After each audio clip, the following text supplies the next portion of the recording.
Hi class, this video is going to walk you through the syllabus, my expectations for the class, things of that nature.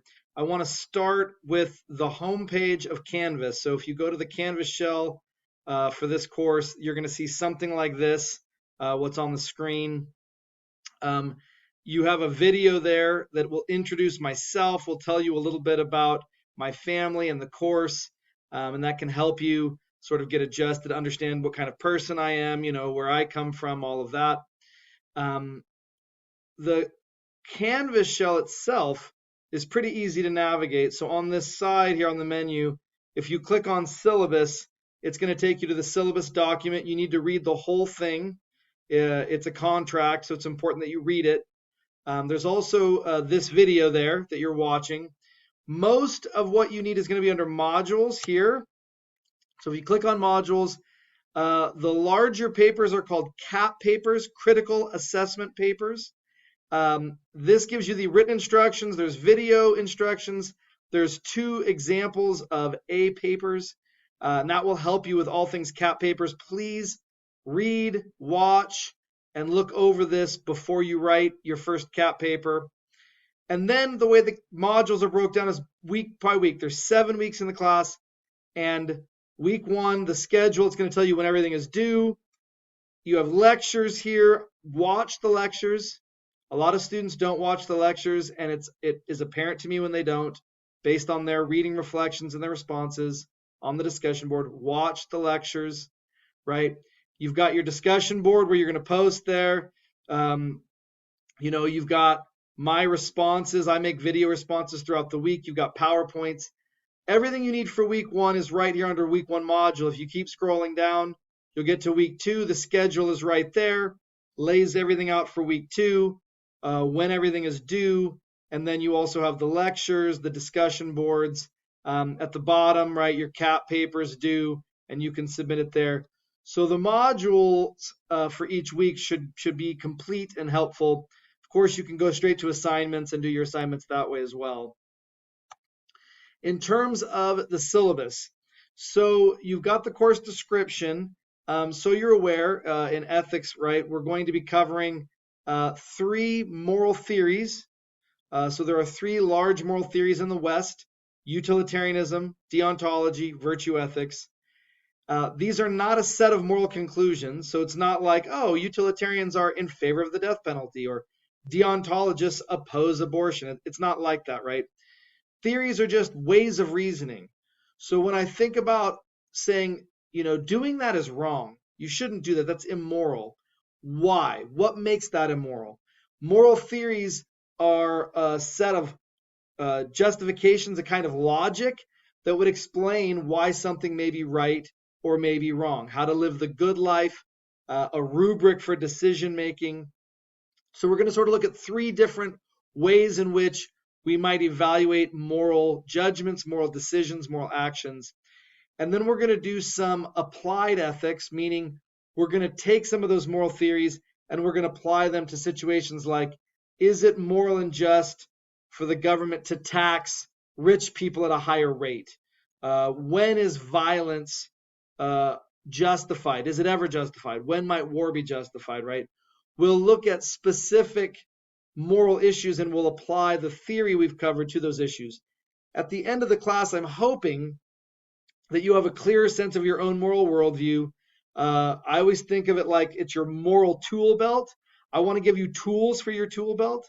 So these moral theories are like tools, like, oh, I can see the world the way a virtue ethicist might see the world. Even if you don't fully agree, you can put on their lens and see the world that way. Oh, I can see how a utilitarian might see the world and how the logic they might implement, right? So that's sort of what I'm hoping you get out of this course. My contact information is right here. Use it. Let me know what's going on, especially email. I'm very good at responding to email. If anything's going to be late, if you're going out of town, if you're going to be sick, I need to know. I have a lot more grace for students when they communicate with me. I have a lot less grace when they do not. And so please let me know what's going on. Read over the whole syllabus. You can see goals and things like that, departmental outcomes, university values. These are all things that the course covers. You've got the text here, Nina Rosenstand, the moral of the story. If you end up with a different edition, let me know. We can usually work that out. If you scroll down, I want to talk about requirements, right? So everything you do, you're going to submit on Canvas. I expect you to do the reading, so that's an important thing. Every week, there's going to be 2 reading reflections, okay? You're going to read some text. I give you a prompt on the discussion board, and you're going to respond to that prompt. Every week, 2 reading reflections. One is due Tuesday by 9 a.m. The other is due Thursday by 9 a.m. And it's always the same. The reason I make it Tuesday at 9 a.m., Thursday at 9 a.m. is that some of you do homework late. So you would submit your first reading reflection Monday by midnight, right? But some of you get up early and you do your work early. So I wanted to give that extended grace Tuesday 9 a.m. for those of you who might need to do your homework in the morning. Same thing. If you are getting your work done at night, reading reflection 2, you would complete Wednesday night. If you're doing your work in the morning, you would do it Thursday morning before 9 a.m. Word limits matter to me. So you're going to want to hit, right? These reading reflections are between 400 and 450 words. You, in the reading reflection, want to engage the text directly. Give me a couple of short quotes from the reading. Show me that you've read the material, you're engaging with the ideas, and at the end of the post, it's good to give your own sort of assessment. You're also going to have 2 peer responses. So after the reading reflections are due, you're going to read over your classmates' work. You're going to read their reading reflections, and you're going to choose a few to respond to. I call these peer responses. These are due Wednesday by 9 a.m., Friday by 9 a.m. Same logic. If you do your work at night, you would do your first peer response Tuesday evening. If you're a morning person, you would do it Wednesday morning before 9 a.m. So extending it to Wednesday 9 a.m. is like a grace period there, right? These should be 150 to 200 words. I'd like these to not just be like good post, but like try to communicate something specific. What did you like specifically? Why did you like it? What maybe you didn't agree with your classmate? That's okay. Maybe tell them why. Be respectful, but it's okay to disagree. And again, each week will be the same. Reading reflection 1, Tuesday by 9. Peer response 1, Wednesday by 9. Reading reflection 2, Thursday by 9 a.m. Peer response 2, Friday by 9 a.m. There will be moral journal entries due throughout the course of this class. So not every week. 400 to 450 words. They're each worth 10 points. And here, I want you to reflect on the material. So it's informal. What do you think about utilitarianism? What are some of your thoughts? Do you like it? What's strong? What's weak? And then I'm going to ask you some personal questions that you can answer very openly, or you can be more guarded. It's up to you. Only share as you feel comfortable. But I'm going to ask you to reflect on your own decisions. What moral decisions have you made over the past week? Are you proud of them? What would you do differently? Do you need any help? Some students are really honest in their journals, and I try to help. I try to respond and say, hey, here's my 2 cents on the matter. Other students don't feel comfortable, and that's okay. And you can kind of just say, I had a pretty good week. I've been trying to get more sleep and, praying for my parents or whatever. And you just kind of keep it shallow. It's up to you how deep you want to answer that last question of the journals. I just want to give time and a space for you to share struggles and things that you're dealing with in your life. There will be critical assessment papers. These are longer papers. I assign 4 throughout the semester, this course. I'm only going to grade 3, so you have a free cap paper. You can skip a paper altogether if you want, or you can do all 4 and I'll drop the lowest score. These are 1,100 to 1,350 words, so these are longer. Make sure you address the prompts clearly and directly. You're going to want to read the CAP instructions that I posted on Canvas. You're going to want to watch the video about CAP papers that I posted on Canvas.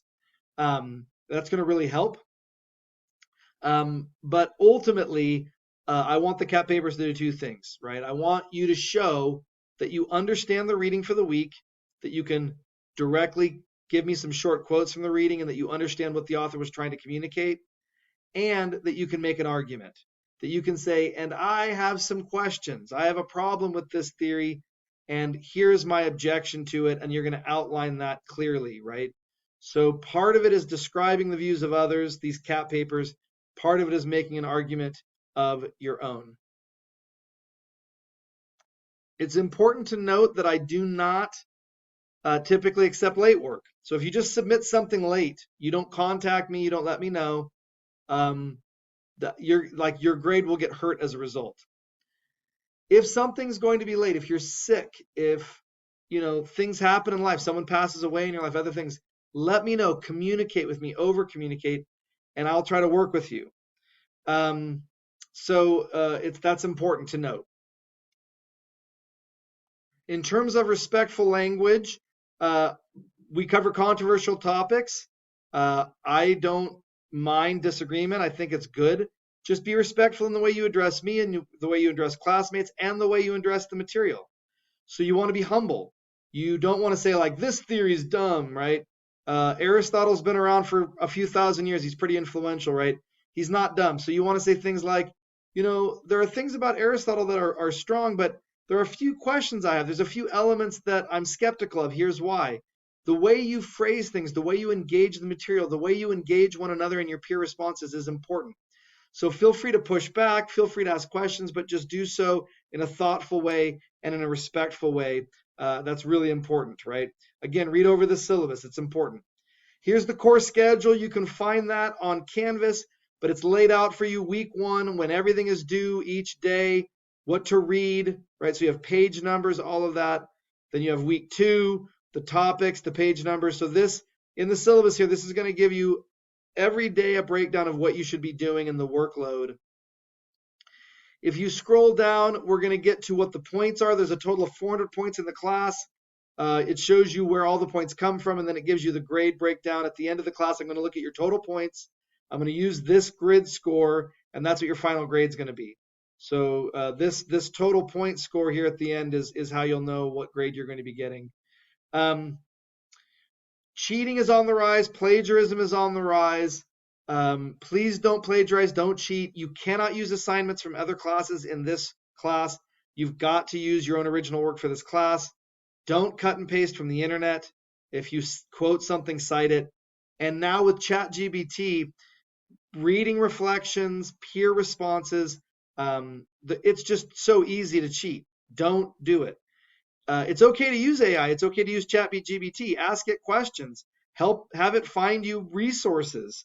Ask it questions about what's an objection to this view, right? Like, have it help you, but don't have it write your stuff for you, right? ChatGPT can be a great conversation partner. Ask it the right kinds of questions, but don't have it write your reflections or your papers and submit them. If I catch that happening, you fail the entire course. So ensure that does not happen, right? If you have any questions about reading reflections, peer responses, morality journals, cap papers, I want to help. I want you to succeed. I'm here for you. I think it's going to be a really fun class. Just let me know if I can help in any way.